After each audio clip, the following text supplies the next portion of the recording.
ಸಕಲ ಚರಾಚರ ಜ್ಞಾನ ಅನ್ನ ವಸತಿ ನೀಡಿದ ನಡೆದಾಡುವ ದೇವರು ಶ್ರೀ ಶಿವಕುಮಾರ ಸ್ವಾಮೀಜಿಗಳು ಜಗತ್ತು ಕಂಡ ಅಚ್ಚರಿ.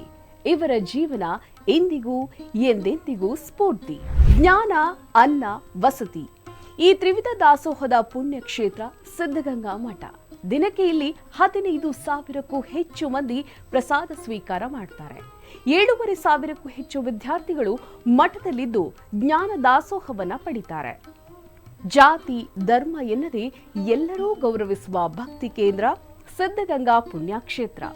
ತುಮಕೂರಿನ ಹೊರವಲಯದಲ್ಲಿರುವ ಈ ಸಿದ್ಧಗಂಗಾ ಕ್ಷೇತ್ರ ಎಂದು ವಿಶ್ವದ ಗಮನ ಸೆಳೆದಿದೆ ಅಂದರೆ ಅದಕ್ಕೆ ಶಿವಕುಮಾರ ಶ್ರೀಗಳ 80ಕ್ಕೂ ಹೆಚ್ಚು ವರ್ಷಗಳ ಪರಿಶ್ರಮ ಕಾರಣ. ನಡೆದಾಡುವ ದೇವರೆಂದೇ ಪ್ರಖ್ಯಾತರಾಗಿದ್ದ ಶಿವಕುಮಾರ ಸ್ವಾಮೀಜಿ ಭೌತಿಕವಾಗಿ ನಮ್ಮೊಂದಿಗಿಲ್ಲ. ಆದರೆ ದೇವರ ಸ್ಥಾನದಲ್ಲಿ ಎಲ್ಲರ ಹೃದಯದಲ್ಲೂ ನೆಲೆಸಿದ್ದಾರೆ. ನಮ್ಮ ಭರತ ಖಂಡದಲ್ಲಿ ನೂರಾರು ಯೋಗಿಗಳು ತ್ಯಾಗ ಪುರುಷರು ಬಂದು ಹೋಗಿದ್ದಾರೆ. ದೇಶೋದ್ಧಾರಕ್ಕಾಗಿ ಅಪಾರವಾದ ಕೊಡುಗೆಯನ್ನ ನೀಡಿದ್ದಾರೆ. ಬಡವರ ಹೊಟ್ಟೆಗೆ ಅನ್ನ ಹಾಕಿದ್ದಾರೆ. ಇಂತಹ ಪುರುಷರಲ್ಲಿ ಮೇಲ್ಪಂಕ್ತಿಯಲ್ಲಿ ನಿಲ್ಲುವವರು ಶಿವಕುಮಾರ ಸ್ವಾಮೀಜಿ ಕೂಡ ಒಬ್ಬರು. ಅವರ ಸೇವೆಯನ್ನು ಶತಶತಮಾನಗಳ ಕಾಲ ನೆನಪಿಸಿಕೊಳ್ಳುವಂತಹದ್ದು. ಅವರ ಜೀವನ ಶೈಲಿಯನ್ನು ಮಾದರಿಯಾಗಿ ತೆಗೆದುಕೊಳ್ತಾ ಇದ್ದೇವೆ. ಶಿವಕುಮಾರ ಶ್ರೀಗಳ ಜೀವನಾದರ್ಶ ಜಗತ್ತಿಗೆ ಮಾದರಿ. ಸಿದ್ಧಗಂಗಾ ಶ್ರೀಗಳು ದೇವರಿಗೆ ಸಮಾನರು. ಲಕ್ಷಾಂತರ ಜನಕ್ಕೆ ದಾರಿದೀಪ. ಕೋಟ್ಯಾಂತರ ಜನ ಶ್ರೀಗಳನ್ನು ಸದಾ ಸ್ಮರಿಸುತ್ತಾರೆ. ಶಿವಕುಮಾರ ಶ್ರೀಗಳು ತ್ರಿವಿಧ ದಾಸೋಹಿಗಳು. ಅವರು ನಡೆದು ಬಂದ ರೀತಿಯೇ ಒಂದು ಪವಾಡ. ಶಿವಕುಮಾರ ಶ್ರೀಗಳು ಅನಿರೀಕ್ಷಿತವಾಗಿ ಸಿದ್ಧಗಂಗಾ ಮಠಕ್ಕೆ ಪೀಠಾಧ್ಯಕ್ಷರಾದವರು. ಆದರೆ ಸಮಾಜದ ಏಳಿಗೆಗಾಗಿ ಅವರು ಮಾಡಿದ ತಪಸ್ಸು ಅಷ್ಟಿಷ್ಟಲ್ಲ. ಶತಾಯುಷಿ ಡಾಕ್ಟರ್ ಶಿವಕುಮಾರ ಸ್ವಾಮೀಜಿ ಜಗತ್ತು ಕಂಡ ಒಂದು ಅಚ್ಚರಿ. ನಮ್ಮ ನಡುವೆ ಮನುಷ್ಯರಂತೆ ಓಡಾಡಿದರು ಎಂಬುದನ್ನ ಬಿಟ್ರೆ ಅವರು ಮಾಡಿದ ಕಾರ್ಯಗಳೆಲ್ಲ ದೇವರು ಮಾತ್ರ ಮಾಡುವಂತಹವು. ಹೀಗಾಗಿ ಅವರು ನಡೆದಾಡುವ ದೇವರಾದರು, ಜಗತ್ತಿಗೆ ಮಾದರಿಯಾದರು.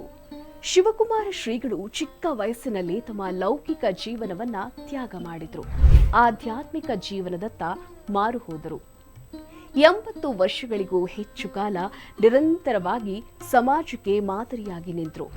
ಲಕ್ಷಾಂತರ ಅವಕಾಶ ವಂಚಿತ ಮಕ್ಕಳಿಗೆ ವಿದ್ಯೆಯನ್ನ ಕೊಟ್ರು. ಜಾತಿ ಮತ ಧರ್ಮ ಯಾವುದನ್ನು ನೋಡಲಿಲ್ಲ. ಶಿವಕುಮಾರ ಸ್ವಾಮಿಗಳು ಬೆಂಗಳೂರು ಗ್ರಾಮಾಂತರ ಜಿಲ್ಲೆ ವೀರಾಪುರದಲ್ಲಿ ಹುಟ್ಟಿದ್ದು. 1907 ಏಪ್ರಿಲ್ 1ರಂದು ಹೊನ್ನಪ್ಪ ಹಾಗೂ ಗಂಗಮ್ಮ ದಂಪತಿಯ ಪುತ್ರನಾಗಿ ಜನಿಸಿದವರು ಪ್ರಾಥಮಿಕ ಶಿಕ್ಷಣವನ್ನ ಅಲ್ಲಿಯೇ ಮುಗಿಸಿದ್ರು. ಉನ್ನತ ಶಿಕ್ಷಣವನ್ನು ಬೆಂಗಳೂರಿನಲ್ಲಿ ಮಾಡಿದ ಶ್ರೀಗಳು ಬೆಂಗಳೂರಿನ ಗುಬ್ಬಿ ತೋಂಟದಪ್ಪ ಛತ್ರದಲ್ಲಿ ಉಳಿದುಕೊಂಡಿದ್ರು. 1930ರಲ್ಲಿ ಉದ್ದಾನ ಶಿವಯೋಗಿಗಳ ನಂತರದ ಉತ್ತರಾಧಿಕಾರಿಯಾಗಿದ್ದ ಮರುಳಾಧ್ಯರು ನಿಧನರಾಗ್ತಾರೆ. ಅವರ ಸಮಾಧಿ ಕಾರ್ಯಗಳಿಗೆ ಬಂದಿದ್ದ ಮೊದಲೇ ಪರಿಚಯವಿದ್ದ ಶಿವಕುಮಾರ ಸ್ವಾಮೀಜಿ ಕಡೆಗೆ ಉದ್ದಾನ ಶಿವಯೋಗಿಗಳ ನೋಟ ಹರಿಯುತ್ತೆ. ತಕ್ಷಣವೇ ಉದ್ದಾನ ಶಿವಯೋಗಿಗಳು ಶಿವಕುಮಾರ ಸ್ವಾಮೀಜಿಗಳನ್ನೇ ಉತ್ತರಾಧಿಕಾರಿಯಾಗಿ ನೇಮಿಸಿಕೊಳ್ತಾರೆ. ಅಂದಿನಿಂದ ಶಿವಕುಮಾರ ಶ್ರೀಗಳು ದೇವದೂತರಂತೆ ಪುಣ್ಯ ಕಾರ್ಯಗಳಲ್ಲಿ ತೊಡಗಿಸಿಕೊಳ್ತಾರೆ. ಮಠವನ್ನು ವಿಶ್ವಮಟ್ಟಕ್ಕೆ ಕೊಂಡೊಯ್ಯುತ್ತಾರೆ. 1941ರಲ್ಲಿ ಸಿದ್ಧಗಂಗಾ ಕ್ಷೇತ್ರದ ಉತ್ತರಾಧಿಕಾರಿಯಾಗಿ ಅಧಿಕಾರವನ್ನ ವಹಿಸಿಕೊಂಡು ಸಿದ್ಧಗಂಗಾ ಶ್ರೀಗಳು ದೊಡ್ಡ ಬದಲಾವಣೆಯೊಂದಿಗೆ ನಾಂದಿಯನ್ನ ಹಾಡ್ತಾರೆ. ಬಡ ಮಕ್ಕಳ ಶಿಕ್ಷಣಕ್ಕೆ ಹೆಚ್ಚು ಒತ್ತನ್ನ ನೀಡ್ತಾರೆ. ಹಸಿದು ಬಂದವರಿಗೆ ಹೊಟ್ಟೆ ತುಂಬಿಸುವ ಕೆಲಸವನ್ನ ಮಾಡ್ತಾರೆ. ಈ ಮೂಲಕ ವಿಶ್ವಚೇತನರಾಗ್ತಾರೆ. ಹೀಗಾಗಿಯೇ ಅವರ ಜೀವನ ಎಂದಿಗೂ ಮುಂದಿಗೂ ಎಂದೆಂದಿಗೂ ಸ್ಫೂರ್ತಿ. ಇದು ಈ ಹೊತ್ತಿನ ಅಶ್ವವೇಗ ಸ್ಪೆಷಲ್. ನೋಡ್ತಾರೆ ಅಶ್ವವೇಗ ನ್ಯೂಸ್.